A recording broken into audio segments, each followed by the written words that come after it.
Sarkozy est un traître à la France.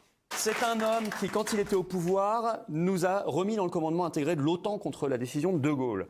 C'est un homme qui a trahi la Constitution européenne, le référendum, par le traité de Lisbonne, ce qui est gravissime. C'est l'homme qui a vendu 600 tonnes d'or, 20% de nos réserves, qui a bradé d'ailleurs. Si on fait le compte, aujourd'hui, on a perdu 70 milliards d'euros.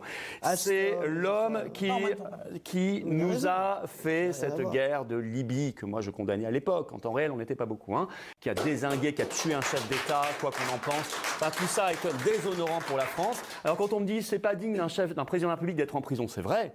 Mais qui a été indigne de sa fonction? C'est lui. Et je trouve déshonorant pour ceux qui se disent patriotes en France de défendre ce bonhomme. Il a trahi bien avant d'ailleurs, mon cher Florian, à peine le président de la République, Jacques Chirac, s'était-il désolidarisé de l'attaque américaine contre l'Irak, que M. Sarkozy se propulsait à l'ambassade des États-Unis et faisait savoir par tous les canaux à sa disposition qu'il désapprouvait la position française, alors qu'il était ministre.